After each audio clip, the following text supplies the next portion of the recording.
الحمد للہ وسبحانہ علی حلمہ بعد علمہ وسبحانہ علی عفوہ بعد قدرتہ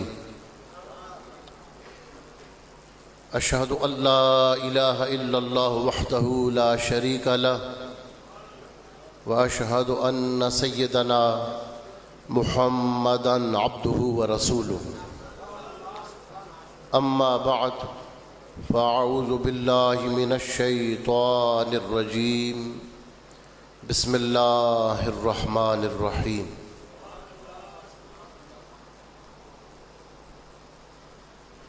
اللہ ولی الذین آمنوا یخرجہم من الظلمات الی النور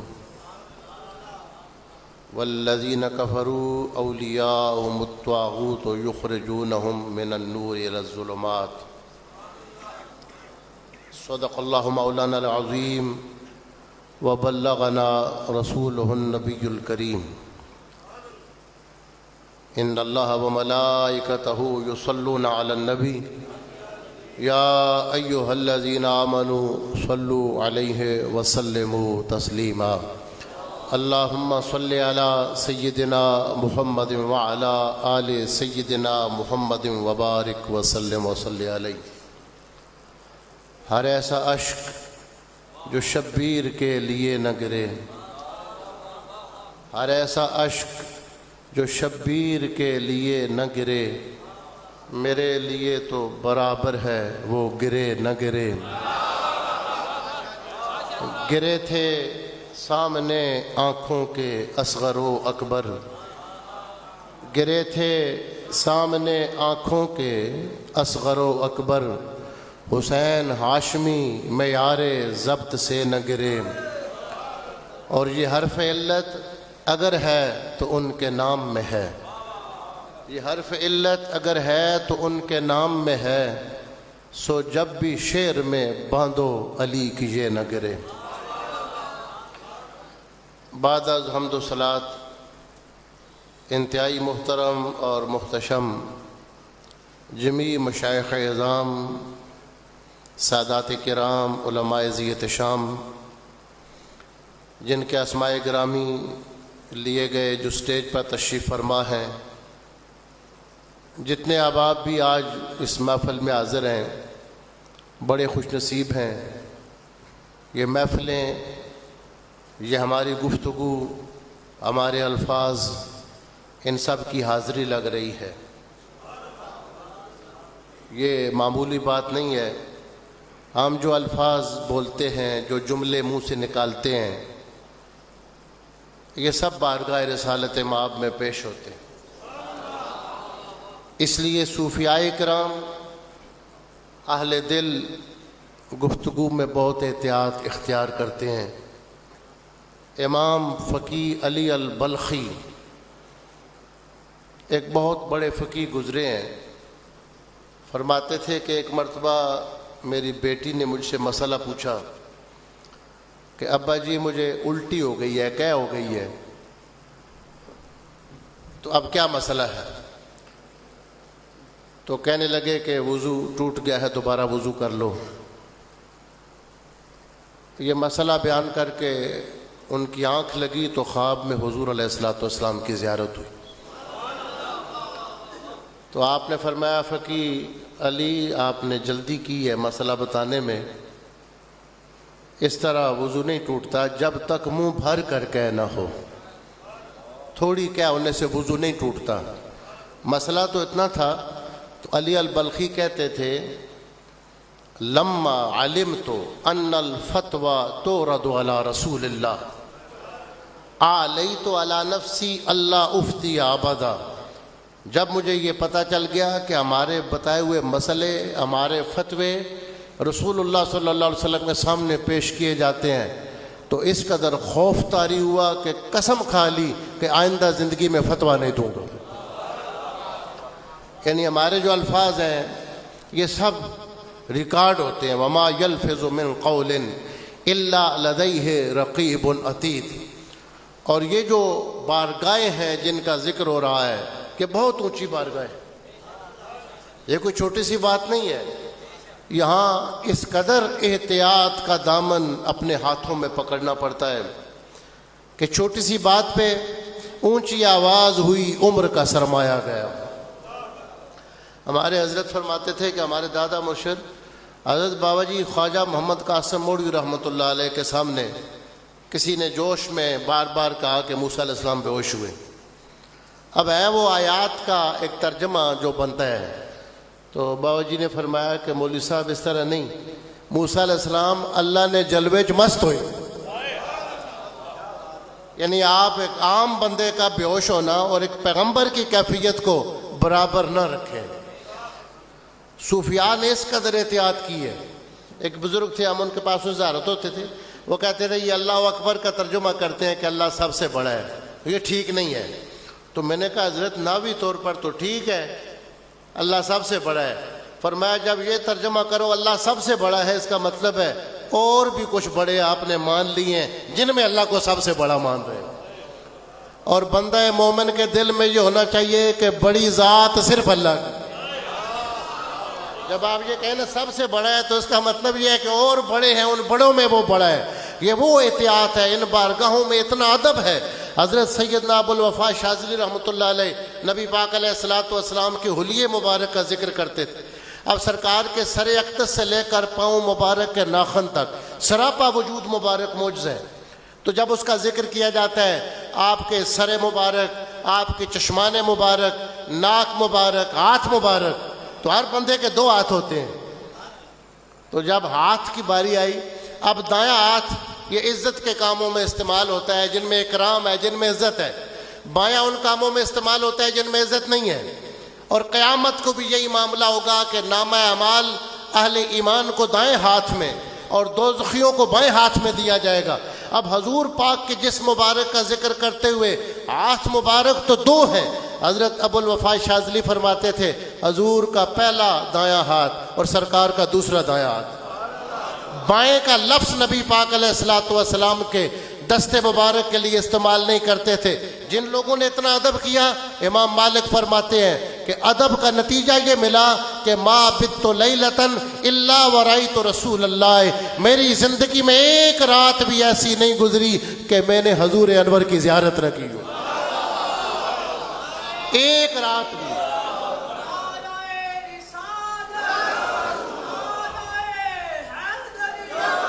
حضرت شیخ ابو العباس مرسی آپ فرماتے تھے کہ مجھے ادب کا یہ نتیجہ ملا، یہ فائدہ ملا کہ لو حجب عنی رسول اللہ صلی اللہ علیہ وسلم لحظتاً لعددت نفسی من جملۃ الکفار، ایک لمحے کے لیے سرکار کے جلوے میری آنکھوں سے اوجھل ہو جائیں تو میں اپنے آپ کو مسلمان ہی نہیں سمجھتا۔ یہ مقدس بارگاہیں ہیں، یہ اونچی بارگاہیں ہیں، وہاں جتنا ادب کرتا ہے بندہ اللہ تعالیٰ اتنا اس کو نوازتا ہے۔ یہ حسنین کریمین کی بارگاہیں نبی پاک علیہ الصلوۃ والسلام کے وہ تربیت یافتہ ہے، نبی پاک علیہ الصلوۃ والسلام کا خون ہے، نبی پاک علیہ الصلوۃ والسلام کا خون مبارک ہے، نبی پاک علیہ الصلوۃ والسلام کی دی ہوئی گٹی مبارک۔ آپ علیہ الصلوۃ والسلام نے اپنے کاندھوں مبارک پہ اٹھا کر جن کے لیے اعلانات فرمائے کہ اللہ تعالیٰ نے ان کو جنت کا سردار بنا دیا۔ ان کے جتنے فیصلے ہیں وہ برحق فیصلے ہیں، ان کے جتنے فیصلے ہیں زندگی میں، ان پر اگر کوئی اعتراض کرتا ہے، اس کے بارے میں شکوک و شبہات ڈالنے کی کوشش کرتا ہے تو وہ اپنے ایمان کو ضائع کرتا ہے، اپنی دنیا کو برباد کرتا ہے، اپنی آخرت کو برباد کرتا ہے۔ یہ وہ مقام ادب ہے۔ حضرت خواجہ ابو سعید ابو الخیر فرماتے ہیں یا رب برسالت رسول الثقلین وزبہر غزا کنندہ بدر حنین، کہتے ہیں ہمارے پاس تو کچھ نہیں ہے، یا اللہ میں واسطہ اور وسیلہ دیتا ہوں، یا رب برسالت رسول الثقلین وزبہر غزا کنندہ بدر حنین، اسیان مرا دو حصہ کن در عرصات نیمے باسن بخش و نیمے با حسین۔ اللہ میں اس رسول کا واسطہ دیتا ہوں جس کو تو نے جہانوں کا رسول بنایا ہے، اور اس کا واسطہ دیتا ہوں جو بدر و احد میں اور بدر و حنین میں غازی تھا، جس کی تلوار نے دشمن کے جان کے لالے پڑ گئے جب اس کی تلوار نکلی، جس کو دنیا علی المرتضیٰ اور شیر خدا کہتے ہیں۔ صرف بدر کی جنگ میں جو بدر ہے 70 کافر مارے گئے، 21 سال عمر مبارک ہے مولا کائنات کی، اور 39 آپ نے اپنے ہاتھ سے مارے، 11 دوسروں کو زخمی کر کے دیے۔ جو بدر کے ہیرو، جو خیبر کا ہیرو ہے، وَذْبَحْرِ غَزَا كُنَنْدَ بَدْرُ حُنَین، میں ان کا واسطہ دیتا ہوں، اور واسطہ کیا دیتا ہوں، دعا کیا کرتا ہوں، اسیان مرا دو حصہ کن در عرصات، یا اللہ میرا جو گناہ ہے ان کے قیامت کے دن 2 ڈھیریاں لگا دینا، 2 حصوں میں تقسیم کر دینا، نیمے باسن بخش و نیمے با حسین، آدھے حسن کے صدقے معاف کر دینا، آدھے حسین کے صدقے معاف کر دینا۔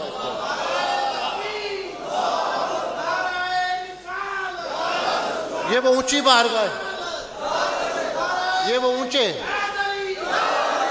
یہ دین اسلام پر نیزے کے ہدف پر جب اسلام نظر آیا، نیزے کے ہدف پر جب اسلام نظر آیا، دی سینہ اکبر نے پھر گھوم کے انگڑائی۔ نیزے کے ہدف پر جب اسلام نظر آیا، لی سینہ اکبر نے پھر جھوم کے انگڑائی کہ نیزے کے لیے ہم حاضر ہیں۔ یہ وہ بارگاہ ہے، ایک ایک کی وفا۔ سیدنا غازی عباس، وفا کا باب مکمل ہی نہیں ہوتا جب تک حضرت امام عباس کا ذکر نہ ہو، لیکن لوگوں میں شکوک و شبہات ڈالنا۔ اس دن ایک نقیب محفل مجھے فون کرتے ہیں کہ میں نے ایک جگہ غازی عباس کہہ دیا، کو مولوی صاحب کھڑے ہو گئے، انہوں نے کہا وہ تو شہید ہیں، غازی کیوں کہتے ہیں؟ تو میں نے کہا اس کو لمبے چوڑے باتوں میں اگر جائیں کہ غزا یغزو غزوان یہ کیا ہوتا ہے، اور غزوہ، میں نے کہا اس سے پوچھو غازی علم و دین شہید کیوں کہتے ہیں؟ میں نے کہا اس نقیب محفل سے پوچھو غازی عامر چیمہ شہید، غازی ممتاز، پھر شہید کو تو غازی نہیں کہنا چاہیے، جو چیز ہمارے عرف میں ہے اس کو کیوں نہیں قبول کرتے؟ صرف یہ شکوک و شبہات لوگوں میں ڈالنے کی باتیں ہیں، لیکن یہ جو بغض ہے نا وہ ختم نہیں ہوتا، اور جن کا بغض نہیں ہوتا اللہ ان کے سینوں کو روشن کر دیتا ہے۔ مجھے آتے ہوئے بھی کسی نے میسج کیا، تو میں اب میرا وہ ذوق نہیں ہے کہ صرف شعروں پر آپ کو گزارا کرواؤں۔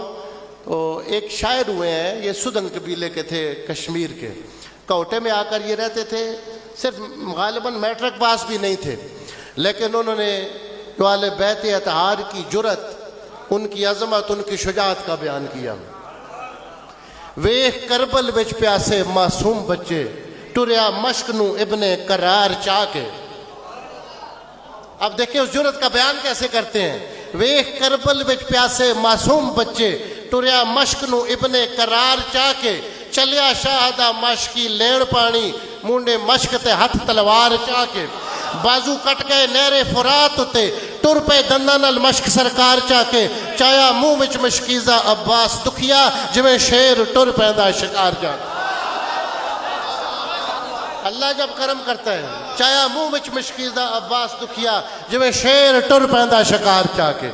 ایک ایک بچہ کربلا کا، الاصابہ میں امام ابن حجر عسقلانی فرماتے ہیں کہ جس وقت سیدہ زینب کبریٰ نے یزید کے دربار میں خطبہ دیا، ایسے لگ رہا تھا کہ خود مولا کائنات بول رہے ہیں۔ آپ کی وہ فصاحت تھی، آپ کی وہ بلاغت تھی، جو سیدہ زینب کا خطبہ کتابوں کے اندر موجود ہے۔ ایسی فصاحت امام زین العابدین علیہ السلام کا خطبہ۔ اس دربار میں جب لٹا پٹا قافلہ دربار دمشق میں پہنچا، اب اس نے فاتحانہ انداز میں جشن منایا، جمعے کا دن تھا، اور اس نے وَتُعِزُّ مَن تَشَاءُ وَتُذِلُّ مَن تَشَاءُ، اس آیت کو پڑھا کہ اللہ جس کو چاہتا ہے عزت دیتا ہے، جس کو چاہتا ہے ذلت دیتا ہے، جس کو چاہتا ہے ملک دیتا ہے، جس کو چاہتا ہے اس سے ملک چھین لیتا ہے۔ وہ اس بات کو جانتا نہیں تھا کہ حکومت اور چیز ہوتی ہے، عزت اور چیز ہوتی ہے۔ حکومت اس کے پاس ہے لیکن عزت اللہ نے حسین کو دی ہوئی۔ آیت کو غلط پڑھا، اس کا ایک مفہوم اپنے لیے لیا، یعنی حسین کو شہید کرنے والے بھی آیات پڑھ رہے تھے۔ پھر جب اذان ہونے لگی، علامہ ابن کثیر لکھتے ہیں دمشق البدایہ والنہایہ میں، تو جب اذان ہوئی اور مؤذن اذان دینے لگا، تو جب اس نے اللہ اکبر کہا تو سیدنا امام زین العابدین نے اس کا جواب دیا۔ جب اس نے کہا اشہد ان محمدن رسول اللہ، امام زین العابدین نے فرمایا باللہ یا مؤذن اسکت، فرمایا تجھے خدا کا واسطہ دیتا ہوں مؤذن رک جا۔ اے اذان دینے والے رک جا، وہ رک گیا تو آپ نے یزید کی طرف دیکھ کر فرمایا یزید محمد کان جدہ کا جدی ام جدی، بتا محمد تیرے نانے کا نام ہے یا میرے نانے کا نام ہے؟ اب بھی کس کے نعرے بج رہے ہیں؟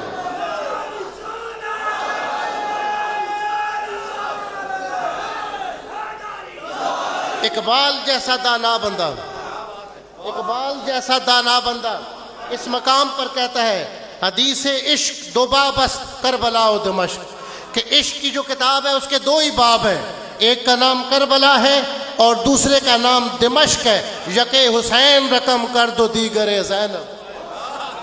کہتے ہیں کہ یہ دو باب ہیں، ایک کا مصنف حسین ہے اور دوسرے کی رائٹر سیدہ زینب کبریٰ ہے۔ حدیث عشق دو باب است کربلا و دمشق، یہ آج کی جو ہماری محفل ہے اس کو اس بارگاہ میں حاضری سمجھیں۔